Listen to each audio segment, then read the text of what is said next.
E ontem eu até comentei com o pessoal que estava lá, falei, cara, não adianta você colocar o Pedro de centroavante e ele tá aqui marcando lateral, cara. Bom, o sistema de criação do Flamengo hoje é diferente do que da época do Tite, né? Existe uma Sim. forma diferente de criação de jogadas do que propriamente da época do Tite e qualquer outro treinador que nós tivemos. Hoje o sistema ele explora muito as laterais, muito o jogador cortar para o meio para alçar na área. Ou muito jogador ir ao fundo para poder fazer o cruzamento. Na época do Tite, e Dorival, Sampaoli e tudo mais, a criação era muito mais central. Então, vou te dar um exemplo aqui, até hoje mesmo, o Pulgar, por exemplo. O sistema de jogo que o Flamengo tem hoje, se você tem um Pulgar, pelo menos, jogando, eu acho que ele conseguiria achar mais vezes o Pedro.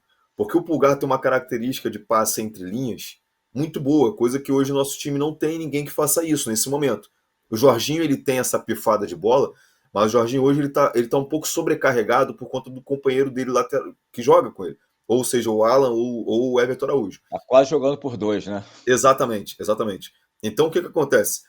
Quando, quando o Pedro viveu o seu auge, ele tinha o Arrascaeta jogando numa função de criador. Ele tinha um Pulgar que toda hora pifava ele. Vou dar um exemplo aqui: Flamengo e Palmeiras no Maracanã no passado com o Tite. 3-0 Flamengo. O Pulgar acha um passe para eles. Foi ano passado que o Pulgar acha um passe espetacular a ele. O Pedro vai e finaliza. E aí, hoje, para o sistema de jogo do Flamengo, o Flamengo tinha que ter bolas alçadas à área. Também. O Flamengo cruza muitas bolas hoje. Isso até o Samuel Lino é um dos que mais já cruza na área. E aí tem que ter essa qualidade. Só que hoje o Pedro não consegue jogar. Porque existem inúmeros outros fatores que fazem para fazer o cara titular. Eu acho que a diferença tática hoje é a bola chegava para o Pedro em uma outra forma, em uma outra função. O Flamengo criava de uma forma diferente. O Flamengo hoje cria de uma forma muito mais lateral, muito mais de troca de passes próximas, mas laterais. Ano passado, ano retrasado, você tinha meia central, você tinha um camisa 10 que jogava servindo ao atacante. Hoje, o camisa 10 joga lado a lado ao atacante. E aí os nossos volantes, que aí eu digo de novo que o Pulgar poderia ser esse cara que entregava essa bola ao Pedro, que entregaria essa bola ao Pedro, o Pulgar tá fora. Então a gente vê hoje um sistema de jogo que valoriza muito mais os pontas, as criações laterais, o Felipe Luiz deixa isso muito claro, tanto que inúmeras vezes, inúmeros jogos do Flamengo não tem um jogador preenchendo o meio-campo, e aí eu acho que no sistema de hoje, vou dar um exemplo, o Carrascal ontem, né? Ele poderia ser esse cara que entrasse no segundo tempo dando esse passo atrás, jogando como camisa 10 central, porque é assim até que a própria imprensa argentina vê o Carrascal também, e ele não faz isso, então ele bota o Carrascal ao lado do Pedro. Então hoje, o sistema de criação do Pedro, ele não é aquela bola quebrando linhas para ele poder chegar, pegar nas cordas do zagueiro e finalizar. Hoje, o sistema de criação para o Pedro é algo muito mais lado a lado, são tabelas. E até pegar esse time, esse entrosamento de tabelas leva tempo, e como o Rafa falou e você mesmo disse, o Pedro voltou há 4 meses. Então, se você for fazer uma equivalência de tempo, hoje é como se o Pedro tivesse em abril, mais ou menos, de acordo com a temporada de quem começou no início do ano. Então ele está totalmente abaixo dos caras. Vamos lá, deixa eu dar uma lida aqui no Superchat, já já. Tem muito assunto aqui, tá, gente? A gente vai mostrar a fala do Felipe Luiz, que a gente vai entrar, abordar a queda do Flamengo no segundo tempo. Não há queda, né? As quedas, porque em mais de uma partida, o Felipe falou sobre isso. Vamos falar sobre o Emerson Royal, a galera tá perguntando aqui. Fica tranquilo que a gente vai falar sobre essas questões todas. Só dar uma lida aqui rapidinho tem Superchat aqui, primeiro da galera do Clube de Vantagens. O Edenilson Mesquita. Bom dia para a bancada. Vocês estão achando o Felipe Luiz muito inseguro nas substituições e nas suas configurações? Eu tenho essa percepção. Edenilson, a gente vai falar sobre isso agora, que a gente vai falar sobre o segundo tempo, e aí eu acho que entra um pouco tua pergunta sobre essa questão da insegurança nas substituições, em algumas questões, não são só substituições, não, acho que nas escalações também. E eu vou explicar por quê. O Diego Cruz, bom dia. Muito me preocupa a situação física do Flamengo. O quão o Mundial aos poucos vem pesando. Segundo tempo, o Flamengo morre. Meu maior medo são os zagueiros e os Jorginho estourarem. Também vai entrar na questão do segundo tempo, porque eu acho que isso entra também na questão da demora nas substituições. Né? Se o time está cansado, por que a demora? Vamos lá, Marcos Antônio Mesquita, bom dia a todos. Devido às proporções, foi um bom resultado. Só faltou acertar passes ali na frente no primeiro tempo. A Flavinha Moretti, Bancada, aqui vocês acreditam a dificuldade de transição, principalmente no segundo tempo? Acham que tem a ver com o desgaste do primeiro, com jogadores e adversários? Bela vitória ontem, o Maracanã cantou muito. Deixa eu falar agora também, Flavinhas, disso. O Luciano Pereira, bom dia, amigos. Um pouquinho de capricho e matávamos o confronto. No primeiro tempo. Like dado. Obrigado, Luciano. Falar em like, galera, faltam 1.000 likes pra gente bater nossa meta, tá, gente? 1.000 likes. Então, senta o dedo aí, a gente já tá aí com quase 3.000 pessoas na live. Então, gente, tem R$ 1.000. Tem R$ 1.000, foi ótimo, né? Tem 1.000 pessoas que não deram like ainda, né? Então fecha, ó, eu sempre explico, ó, tá aqui, tá vendo? O chat aberto. Fecha aqui o chat, aí vai na setinha, clica na setinha e dá o like. Vamos bater essa meta, que eu prometo que eu não peço mais. A gente bateu a meta, eu não peço mais. O Bruno Vieira mandou aqui superchat pelo YouTube. Deve ser Alexandro, né? Alexandro morrendo em campo, o Felipe não tira. Não sei por que ele insiste nessa panelinha. O Vinha voltou voando. O Felipe está tendo péssimas decisões. Tá aí, a do Bruno, a gente vai falar também sobre isso. O Ô, Alan, Toniel, pode falar, rapidinho, Hudson. só eu vi o pessoal falando que Pedro é preguiçoso, tal, tudo mais. Gente, vocês podem olhar o mapa de calor do Pedro aí no jogo de ontem. O mapa de calor dele preenche dentro do mapa de calor do Pedro no jogo contra o Inter. O tempo que ele ficou em campo, se eu não me engano, aqui foram 8 minutos. O mapa de calor dele tá todo pela ponta esquerda. Vocês podem olhar. São estatísticas, são dados. Eu tô pegando aqui baseado também em tudo que a gente tá falando, números. Ele veio buscar a bola na linha lateral várias vezes. Então, Aí assim, desculpa, eu não acho que é o caso do Pedro ser preguiçoso. Eu acho que, sim, o Pedro tá tentando se adaptar a uma forma que ele não tem, que ele não era adaptado ainda. E isso requer tempo. Requer tempo. É um sistema de jogo novo. Agora, chamar o cara de preguiçoso, discordo totalmente. Vocês podem não gostar dele pessoalmente, porque qualquer coisa que tem Ô, aí, ó, Rock, tá aí o mapa de calor aí, ó. Rock, se você me permite, eu passei pro Isaac. Esse é o mapa de calor do Pedro no jogo contra o Atlético Mineiro. Olha Tá? isso. Que ele atuou mais tempo. E olha o que está acontecendo com o Pedro.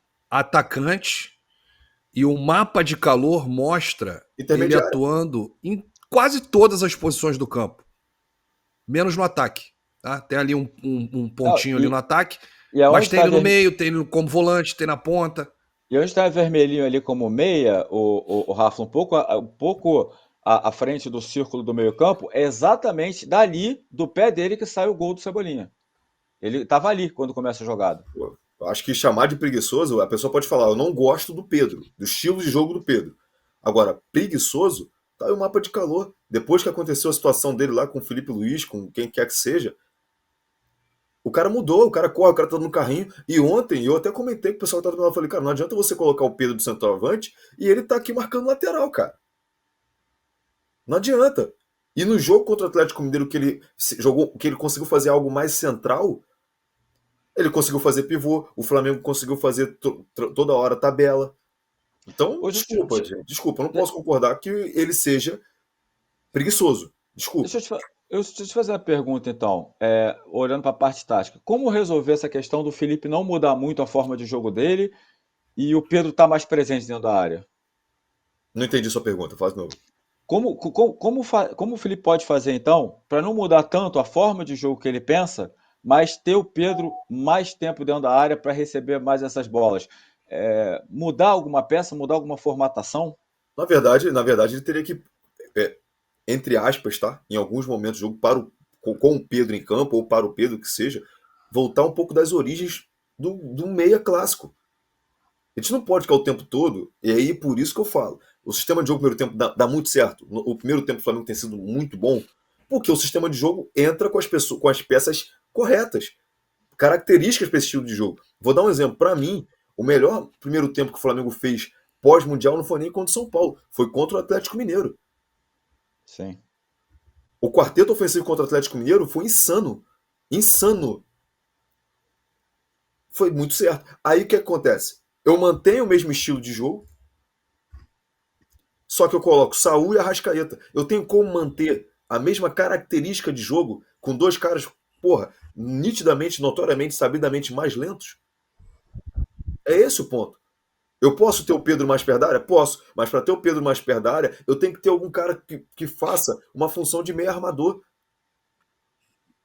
Porque aí eu não tenho essa necessidade, e aí eu coloco 2 alas recompondo o tempo inteiro, e aí é por isso que eu falo que na minha formação, dependendo dos atacantes que vocês colocarem, você consegue ter Saúl e Jorginho de volante, porque você tem os caras recompondo, Samuel Lino, Luiz Araújo, recompõe o tempo inteiro. E você com meia central de criação, seja ele o Arrascaeta, seja ele o Carrascal, seja ele o Saúl, como vocês quiserem. Só que, para o Pedro voltar a conseguir a não ter que fazer essa função o tempo inteiro de voltar, e como tá no mapa de calor, gente, não sou eu que estou falando, não. É o GPS do cara. Não ironizaram o GPS? Tá, o GPS do cara tá falando isso aí. Para o Pedro voltar até a função de gol, ele tem que ter um meia de armação jogando com ele, mas um meia armador. Olha, isso aí é o mapa de calor do jogo de ontem. Olha aí, o Pedro foi mais um meia esquerda do que um atacante. Olha aí, mapa de calor do jogo de ontem. O Isaac conseguiu aí resgatar. O Felipe Luiz, ele não gosta muito do atacante estático, né? Paradão ali dentro da área. E isso é trabalhado nos treinamentos. Ele, inclusive, falou isso para o Pedro. O Pedro vem fazendo isso dentro de campo. Aliás, por isso que o Flamengo está no mercado em busca de um camisa 9 com características diferentes da do Pedro. E o Flamengo não desistiu do Tati Castellanos da Lazio. O Flamengo entende que o argentino pode fazer essa função muito bem. O que é? É a função de movimentação, de intensidade, de voltar para ajudar na marcação, marcar a pressão ali na frente, o que Plata e Luiz Araújo fazem muito bem. Até o Bruno Henrique faz isso, né? E o Pedro tem feito isso e está prejudicando o jogo dele.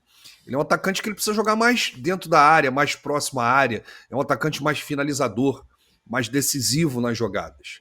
Pelo menos é o que eu tenho percebido aí, né, nesse período, Roque.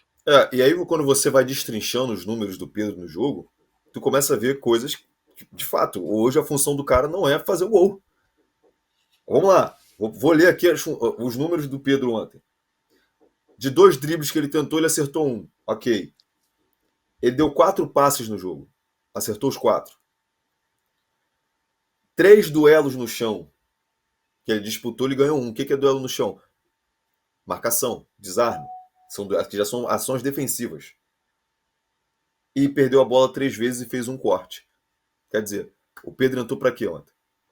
Chegou o maior clube de vantagens do YouTube. Clube de vantagens da S1 Live. Por apenas R$ 9,90 por mês, você entra pro nosso time e começa a concorrer toda a segunda-feira uma camisa oficial de sua escolha. E tem mais, toda semana rola o bolão da rodada e o vencedor leva R$500 no Pix. Isso mesmo, até R$2.000 por mês em prêmios só no bolão. E não para por aí. Os 10 primeiros colocados do bolão também ganham prêmios incríveis toda semana. São muitas vantagens. Assinantes do Clube de Vantagens não pagam mais superchat nas lives. Você pode aparecer ao vivo nos nossos programas. É isso mesmo, você que é assinante também poderá enviar perguntas em vídeos pelo nosso app. Conheça Rewards, o plano de recompensa do nosso Clube de Vantagens. Acumule pontos e conquiste muitos prêmios. Participando ativamente, indicando amigos e familiares. Prêmios e vantagens que só a S1 Live oferece. Um clube de verdade para torcedores apaixonados.